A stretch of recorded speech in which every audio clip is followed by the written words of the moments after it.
পলক ফেলতে ফেলতে সারাদিন যখন আমাদের চোখ হয়রান হয়ে যায়, আল্লাহ তাবারক ওয়া তাআলা এই চোখকে আরাম দেওয়ার জন্যে, এই বডিকে আরাম দেওয়ার জন্যে সুন্দর একটা রাত বানিয়েছি। বলি না সুবহানাল্লাহ। মহতরম দোস্ত বুজুর্গ, এই যে আমাদের জিহ্বা, আমাদের জিহ্বার ভিতরে আল্লাহ তাবারক ওয়া তাআলা 1407 বোঝার ক্ষমতা দিয়েছেন। আল্লামা জালালউদ্দিন সুয়ুতী রাহমাতুল্লাহি আলাইহি এই কথাটা বর্ণনা করেছেন যে আমাদের জিহ্বার ভিতরে আল্লাহ রাব্বুল আলামিন 1407 বোঝার ক্ষমতা দিয়েছেন। সুবহানাল্লাহ। আল্লাহ কত রহমান, আল্লাহ কত বড় রহিম। দেখেন আমাদের জিহ্বার ভিতরে আল্লাহ 1407 বোঝার ক্ষমতা দিয়েছেন। মাংস খাই আলাদা স্বাদ, বেগুন খাই আলাদা স্বাদ, ডাল খাই আলাদা স্বাদ। এই যে কাপড়টা যদি আমি জিবার সাথে লাগাই, এই কাপড়ের একটা স্বাদ আছে। এই পেপারটা যদি আমি জিবার সাথে লাগাই, এই পেপারের একটা স্বাদ আছে। এইভাবে 1407 বোঝার ক্ষমতা, এইভাবে 1407 বোঝার ক্ষমতা আমার আল্লাহ তাবারক ওয়া তাআলা আমাকে আপনাকে দিয়েছে। এই জন্য তো আমার আল্লাহ তাবারক ওয়া তাআলা ডাক দিয়ে বলেন, ইয়া আইয়ুহাল ইনসান মা গররাকা বিরব্বিকাল কারীম। হে আমার বান্দা, আমি তোমাকে নাচাইতে শেষ নবীর উম্মত বানাইলাম। হে আমার বান্দা, আমি তোমাকে নাচাইতে কোরআন মতো কিতাব দান করলাম। হে আমার বান্দা, তুমি চাওনি তোমাকে 2টা হাত দিয়েছি। বান্দা তুমি চাওনি তোমাকে 2টা চক্ষু দিয়েছি।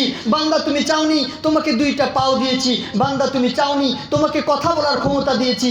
বান্দা তুমি কি দেখো না তোমার আশেপাশে বহুত বান্দা, অনেক বান্দা এমন আছে যাদের চোখ নেই, যারা দেখতে পারে না, যাদের হাত আছে ধরতে পারে না, যাদের পাও আছে চলতে পারে না, যারা কথা বলতে পারে না। ও বান্দা, তোমার কি একবারও মনে হয় না যে এই হাত মানুষের দ্বারা বানানো সম্ভব না, এই চোখ মানুষের দ্বারা বানানো সম্ভব না? ও বান্দা, তুমি কি একবারও কল্পনা করো না, রাত্রে বালিশে মাথা রেখে একবারও ভাবো না যে আল্লাহ তাবারক ওয়া তাআলা ব্যতীত রিজিকের মালিক আর কেউ নেই? বলেন না রিজিকের মালিক কেউ? ভাই বলেন না রিজিকের মালিক কে?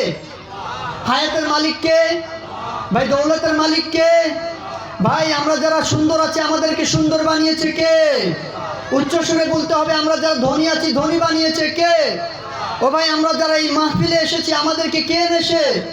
যারা আসতে পারিনি তাদেরকে আসার তৌফিক কে দেননি?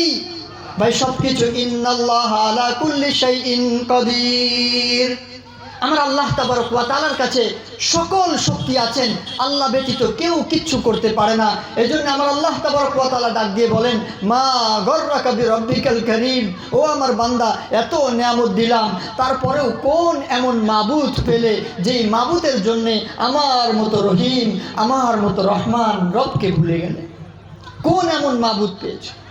কোন এমন মাবুদ পেয়েছো যেই মাবুদের জন্যে, যেই রবের জন্যে আমার মতো রবকে ভুলে গেছো, আমার মতো সৃষ্টিকর্তাকে ভুলে গেছো? ও বান্দা, তুমি কি দেখো না তুমি যৌবনকালের অহংকার দেখাও, অথচ তোমার মতো যুবক হাজার হাজার কবরস্থানে শুয়ে আছে আর তাদের কবরের উপরে দুগলা ঘাস জ্বালিয়ে গেছে। ঠিক কিনা ভাই? ও বাবা, তুমি শিক্ষার অহংকার দেখাও, তোমার শিক্ষা বেশি দিন টিকবে না। বুড়ো বয়সে চলে গেলে দেখবে শিক্ষিত মানুষ, প্রফেসর মানুষ নিজের নামটাও সঠিকভাবে লিখতে পারে না। ও বাবা, তুমি মাল দৌলতের অহংকার দেখাও, আমার আল্লাহ তাবারক ওয়া তাআলা অনেক বাদশাকে, সন্ধ্যার বাদশাকে সকালে ফকির বানিয়েছে, আর সকালের বাদশাকে সন্ধ্যায় ফকির বানানোর পর আবার সন্ধ্যার ফকিরকে সকালে বাদশা বানিয়েছে। বলেন ঠিক কিনা? মহতরম দোস্ত আর বুজুর্গ, অহংকার করা মানুষের শোভা পায় না। অহংকার মানুষের শোভা পায় না। এই অহংকার এই দুনিয়ার জমিনের সর্বপ্রথম গুনাহ। শয়তান অহংকার করেছিল বলেই শয়তানকে আল্লাহ তাবারক ওয়া তাআলা শয়তান বানিয়ে দিয়েছেন।